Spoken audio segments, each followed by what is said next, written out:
কারণ এটা তো এপিলে বোধহয় এই মামলাটা যাচ্ছে না। কারণ যাকে অ্যাপ্রুভার, যাকে 5 বছর জেল দেওয়া হয়েছে, সে বোধহয় না এপিল করবে আমার ধারণা। হুম। আর পলাতক দুইজন তো আপিল করতে পারবে না, তাহলে এই মামলাটা এপিলে যাচ্ছে না। এপিলে না গেলে এইটার একমাত্র উপায় থাকবে কার্যকরী করা। তো কার্যকরী পলাতক আসামি তো বাংলাদেশে ফেরত না এনে কার্যকর করার কোনো উপায় নাই। এখন যে সরকার ক্ষমতা আসবে, হোপফুলি বিএনপি, বিএনপি এসে যদি নিজেরাই অন্তর্দ্বন্দ্বে লিপ্ত হয়, নিজেরাই যদি এই দুর্নীতিতে লিপ্ত হয়ে যায়, তখন নিজেদের দেখা যাবে ঘর সামলাতে যেয়ে তারা আর কোনো ব্যবস্থা নিতে পারেনি।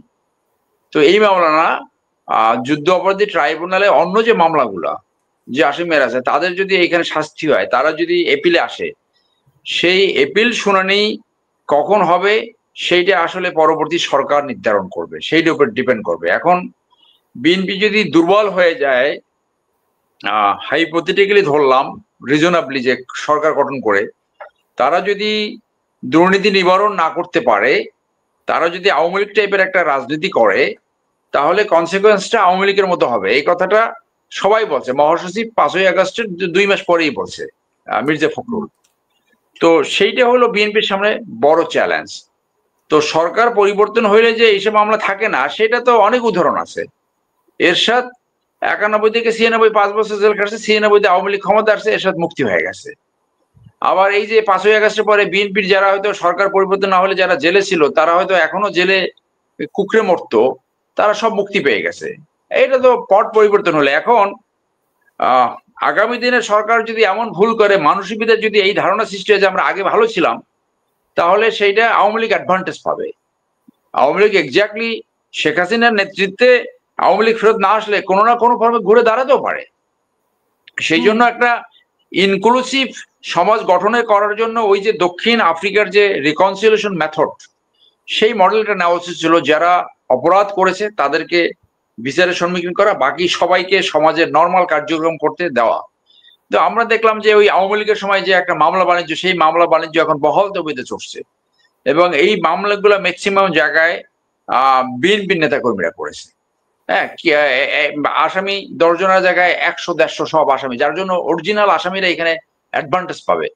আমার গাড়ির উপর হামলা হয়েছে, আমার উপর হামলা হয়েছিল 2011 সালে, আমি মাত্র 4 জন আসামি দিয়ে একটা মামলা করেছি। এইটা বোধহয় বাংলাদেশে একমাত্র এক্সাম্পল। আমার নিজস্ব জন্মস্থান জিয়ানগর উপজেলা, সেইখানে বালিপড়াতে, মনির ভাই চিনবে, সেইখানে আমার উপর হামলা হয়েছিল, আমি সেইখানে একটা মামলা করেছি। আমাকে তখন পরামর্শ দিলে অমুকের আসামি করো, অমুকের আসামি করো। আমি বলছি না, কোনোভাবেই সেটা হবে না। শুধু যারা এই এই ঘটনার সাথে জড়িত ছিল, যারা অপরাধ করেছে, তাদের বিরুদ্ধে আমি মামলা করবো। মাত্র 4 জন আসামি দিয়ে একটা মামলা করেছে। এইটা বোধহয় বাংলাদেশে এই প্রথম উদাহরণ যে 5ই আগস্টের পরে একটা মামলা হয়েছে, যে মামলায় আমি 1 নম্বর সাক্ষী, আমি ভিকটিম, মাত্র 4 জন আসামি। এটা এটা আমি অন্তত চ্যালেঞ্জ দিয়ে বলতে পারি যে বাংলাদেশে 5ই আগস্টের পরে এই মামলা আর আর কোথাও হয় না, যে মাত্র 4 জন আসামি। সো এইটা হওয়া উচিত ছিল যে কোনো নিরীহ মানুষ মামলা বাণিজ্য করার জন্য, আমার ব্যক্তিগত শত্রুতার জন্য এই যে আসামিগুলো করা হয়েছে, এগুলো সব মামলার ফাউন্ডেশনটা নষ্ট হয়ে গেছে। এই মামলাগুলো বিচার করা অত্যন্ত দূর হয়ে যাবে, কারণ এই এই এই এই তদন্তই শেষ হচ্ছে না, তদন্ত দেখা যাবে শেষই হচ্ছে না। সো সেই জন্য ওই আওয়ামী লীগ যে তথাকথিত লুটেরাতন্ত্র রাজনীতি করেছে, যে মাফিয়াতন্ত্র রাজনীতি করছে, সেই রাজনীতি থেকে সম্পূর্ণভাবে সরে আসতে হবে। জিয়াউর রহমান এই দলের প্রতিষ্ঠাতা জিয়াউর রহমানের রাজনীতি ফেরত আনতে হবে এখানে, যদি আমাদের ঘুরে দাঁড়াতে হয়, না হলে কনসিকুয়েন্স খুব খারাপ হবে।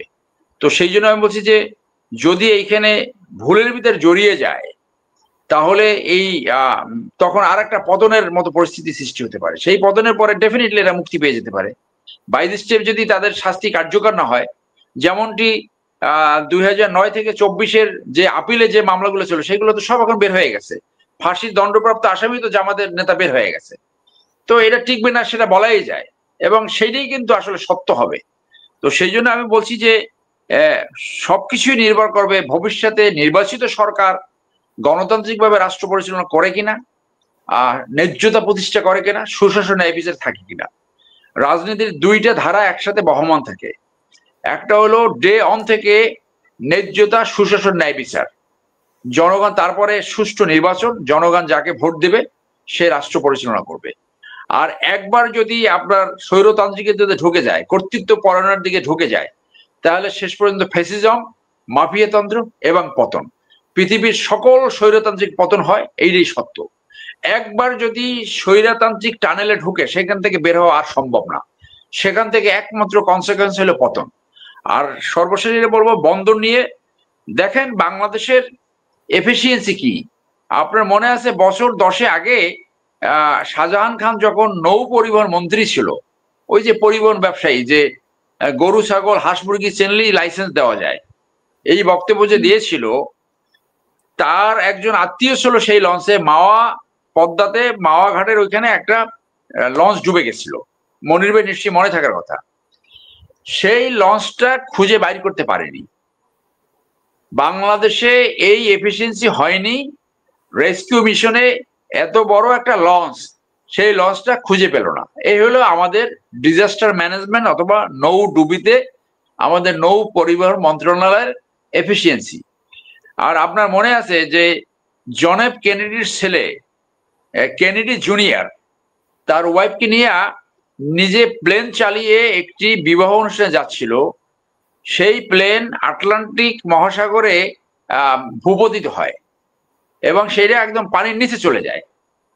সো তাদের ব্যবস্থাপনা দেখেন যে সেই প্লেন খুঁজে মানে অল্প সময়ের ভিতরে 4 থেকে 5 ঘন্টার ভিতরে সেই প্লেন সহ ডেড বডি সহ সেই প্লেন উঠিয়ে নিয়ে আসছে সমুদ্রের তলদেশ থেকে। এরপর আপনার মনে আছে যে কানাডাতে ওই যে টাইটানিক দেখতে যাওয়ার যে একটা দুর্ঘটনা ঘটলো, একটা 4 জন মারা গেল, সেইটা ওদের ব্যবস্থাপনা আটলান্টিকের তলদেশ থেকে সেইটার ধ্বংসাবশেষ শেষ পর্যন্ত খুঁজে বের করছে। আর আমরা বাংলাদেশে একটা বড় একটা লঞ্চ ডুবে গেছে, আমরা সেইটা খুঁজে পাইনি। তো সেই জন্য পৃথিবীর অনেক দেশে, চায়নার যে উদাহরণটা দিলাম, চায়না কেন, সিঙ্গাপুরে যান, আপনি যেখানে যান, যে আপনি সিঙ্গাপুরে একটা ব্রিটিশ ক্লাব আছে, আই ভিজিটেড দ্যাট ক্লাব, আমি এই যে গত অগস্ট না সেপ্টেম্বরে গিয়েছিলাম। আপনি ওখানে যাই দেখবেন যে একটা পাতা পড়ে থাকে না। বাংলাদেশে দুইটা ওয়ার সিমেট্রি আছে, একটা কুমিল্লায় আর একটা চিটাগংয়ে। আপনি ওখানে যেয়ে দেখেন যে দেখবেন যে একটা পাতা পড়ে নাই, এমন ভাবে পরিষ্কার করে। এইটা চালায় কারা? ব্রিটিশ ওয়ার মিউজিয়াম মিনিস্ট্রি, এই ধরনের একটা মন্ত্রণালয় চালায়। ওইখানে বসে তারা এই অ্যাডমিনিস্ট্রেশন করতে পারে যে এইখানে তাদের বার্মা ফ্রন্টে যে সৈনিকরা মারা গেছে সেই কবরস্থানে ওয়ার সিমেট্রি একটা পাতা পড়ে থাকে না। আর বাংলাদেশে আজকে আপনি একটা সুন্দর একটা বাগান করেন, কালকে যাই দেখবেন যে ওটা নষ্ট হয়ে গেছে। অর্থাৎ মালি পিয়ন যারা থাকে তাদের দিয়ে রাজনীতি করায়, নাইলে নিজের পাউটে পায়, নাইলে বাজার করায়, এইগুলো করায়। অর্থাৎ রাষ্ট্র পরিচালনায় জাতিগতভাবে আমরা অত্যন্ত দুর্বল। সেইখানে কিভাবে বাংলাদেশের বিমান লস হয়, যে যেখানে আমাদের ক্যাপটিভ প্যাসেঞ্জার হয়েছে লক্ষ লক্ষ, এইখানে অন্য বিমান সংস্থা এসে লাভ করে, অথচ আমরা সবসময় লসে থাকি। কি করে আমাদের রেলওয়ে ব্যবস্থাপনা লোকসানের মুখে হয়, কিভাবে বন্দরের এরকম হেফাজত হয়। সেই জন্য ওই যে বক্তা বলছে ওর সাথে আমি একমত। অন্তত এই ব্যবস্থাপনা আমাদের বাঙালিদের শিখতে হবে কিভাবে এই ব্যবস্থাপনা করতে হয়, কিভাবে এটা রক্ষা করতে হয়। সেই জন্য আমি এইটা দোষের কিছু দেখি না। যারা এখন লাফালাফি করছে, নিরাপত্তার অজুহাত দেখাচ্ছে, মূলত তাদের আখের কষাবার জন্য। ওইখানে এখন চিটাগং এর অনেক বিএনপি নেতারা এখন ধার দিচ্ছে যে কিভাবে আগে মহিউদ্দিনের পরিবার লুটপাট করে খেয়েছে, ওইখানে কি আজমা নাসির ওরা খেয়েছে, এখন আমরা খাবো। এখন যদি এইটা বিদেশের কাছে চলে যায়, আমাদের খাবার, আমাদের বিরিয়ানি তো চলে যাবে। এই বিরিয়ানি আটকাবার জন্য কিন্তু এইসব আন্দোলন। এই দেশের স্বার্থ দেখা, জনগণের স্বার্থ দেখার রাজনীতি বাংলাদেশে হচ্ছে না।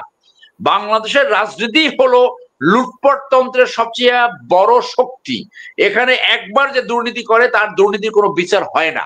এখানে একবার টাকা বানাতে পারলে সেই টাকা আর জনগণের কোষাগারে ফেরত আসে না, কখনই আসে না। তো সেই রাজনীতির এই যে তথাকথিত রাজনীতি দিয়ে বাংলাদেশের সুশাসন, ন্যায় বিচার, ন্যায্যতা প্রতিষ্ঠা সম্ভব নয়। Something has to be done out of the box. সেইখানে আমি মনে করি, ইয়েস, আমিও বিশ্বাস করি হয়তো তারেক সাহেব এখন লন্ডনে থেকে উনি সুশাসন, ন্যায় বিচার, ন্যায্যতা কি সেইটা উনি শিখেছেন। বাংলাদেশের মানুষ সেইটা দেখতে চায়। বিএনপির সামনে একটা সুযোগ আসছে, যে জিয়াউর রহমানের মতো ভালো মানুষকে, যোগ্য, দক্ষ এবং সৎ ডেডিকেটেড না, আপনি ডেডিকেটেড থাকলেন কিন্তু আপনি লুটপাট করলেন, আপনি দলের অ্যাসেট না, আপনি দলের লায়াবিলিটি।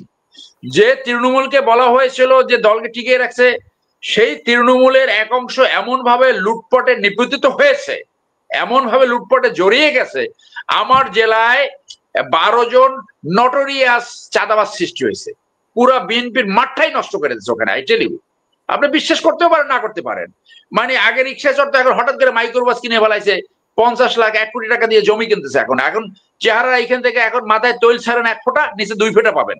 আগে কিন্তু চেহারা ছিল রুক্ষ। এটা হয়েছে তো, এটা তো সত্য। এইটা যদি আপনি নিবারণ করতে না পারেন, then you have a bad time, I am telling you. এত সোজা না, এটা বললে জামাত এটা করছে সেটা বিতর্ক হিসেবে বলতে পারবেন, কিন্তু আমি আবারও বলবো যে আপনি যদি ব্যর্থতার ভিতরে ঠোকেন, তাহলে বাংলাদেশে ক্লিয়ারলি একটা ইসলামিস্ট রাজনীতিতে আসতে পারে, এবং এসে আমাদের যে লিবারাল সাংস্কৃতিক জায়গায় যে তারা আঘাত করতে পারে, সেই আশঙ্কা কিন্তু থেকে যাবে, সবসময় সেটা থাকবে। সেইখানে আমরা না যাই, সেই জন্য বিএনপির সামনে চ্যালেঞ্জ, বিএনপি যাতে ভালো রাজনীতি করে, বিএনপি যাতে ওই জিয়াউর রহমানের রাজনীতিতে ফেরত আসে।